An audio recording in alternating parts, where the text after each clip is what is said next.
NVIDIA charging thousands of dollars for their new hardware? That can't be right, can it? Hey everyone, it's your boy Tech back at it again with another video. I've got three things I want to share with you all today. Two rumors, one a heavy possibility for new next gens coming out next year.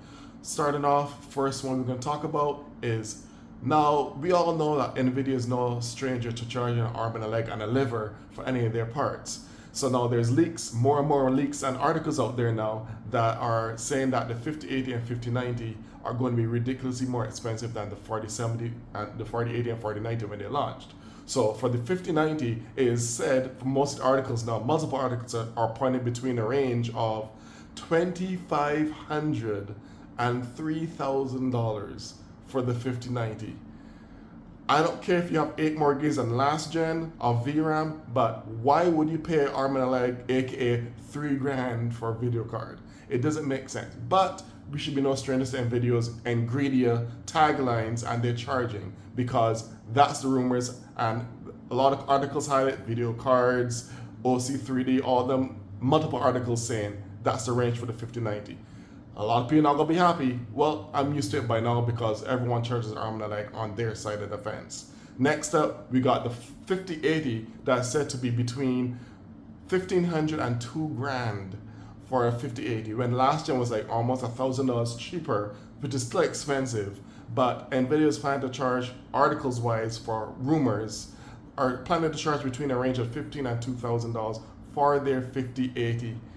I don't know what they're thinking, but at this point, I just think they're out for the money like everyone else knows. But those two video cards for next gen are going to be sitting on the shelves for people that are smart consumers like myself.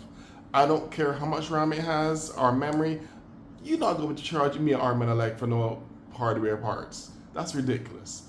Next up on the docket, we got a rumor going on that the 12V, everyone's familiar with the 12V power stuff for the 4070 or the 4000 series for NVIDIA stuff with their connector, and they had the whole shenanigans with the connector melt and all the other good stuff. Not good stuff, but bad stuff that people were getting RMAs for, all the other good stuff. But now it's said that there people are trying to push, or the higher ups are trying to push AMD to switch to the 12V 2x6 connectors, like how NVIDIA currently has those connectors for their video cards, and AMD is saying nope, we can stick to the good old-fashioned 8-pin connectors that come straight from your power supply.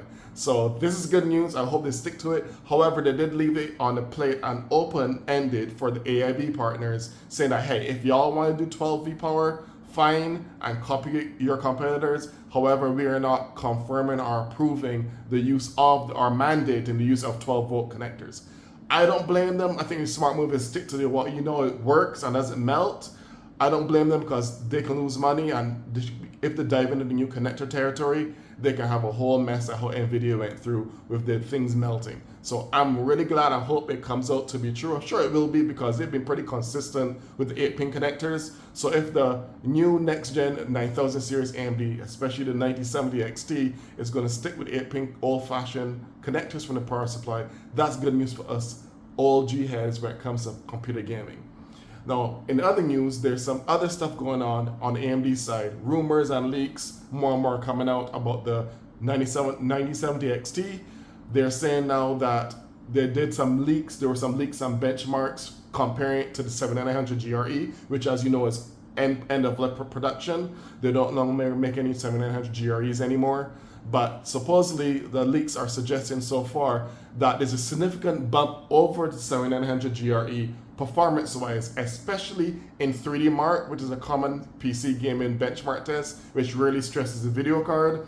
And last time when the 7900 GRE ran the test for that, I think it was around 16, 17K as far as points for the graphic card score. The 7900 GRE graphic card score. It said that it was around 16, 17.5 for the Geekbench and some of the 3D Mark and other, benchmarking capabilities. So with that being 16 to 17K as far as the graphic engine score, they're saying now that the 9070 XE handily beats it and is scoring upwards of 22K plus on 3D Mark as far as all the articles and rumors and leaks suggest so far. if this is the case, that's really great. That means it can even match or just be under the current gen RDNA3 7900 XT, which is 20 gig VRAM buffer.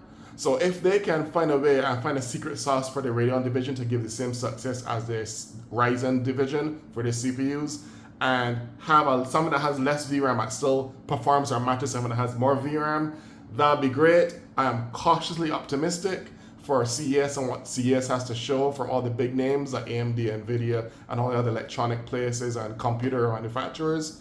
But those are the three things that I want to really highlight today. So we got NVIDIA with their overly pricing stuff as per usual. We got AMD with saying no to switching to 12V power. And we got some other stuff going on with the 9070 XT actually possibly, potentially, actually matching the 700 XT or just being under it, but definitely handily beating the 700 GRE. These three things I want to talk about because I think these things are a lot on people's radar, especially what CES has to offer. So let me know down below if you're looking forward to seeing the actual third-party benchmark reviews for the new GPUs for AMD's side, and if you're I'm not excited about the NVIDIA stuff because for times if those prices come to fruition, I'm not gonna be happy. A lot of people are not gonna be happy. I'm numb to their overcharging stuff for NVIDIA from this point on. They've been doing it for years, so why not get away with it for next gen too? So let me know down below what you think. Are you looking for the CES announcements? Are you hoping to grab one of these 9070 XTs that's supposed to be their AMD's top of the line on their Radeon division? Or do you think it's gonna fall short? As I said, I'm cautiously optimistic, but y'all let me know what your thoughts are below. And let's say happy 2025. Until next time, this boy Lock Tech signing out.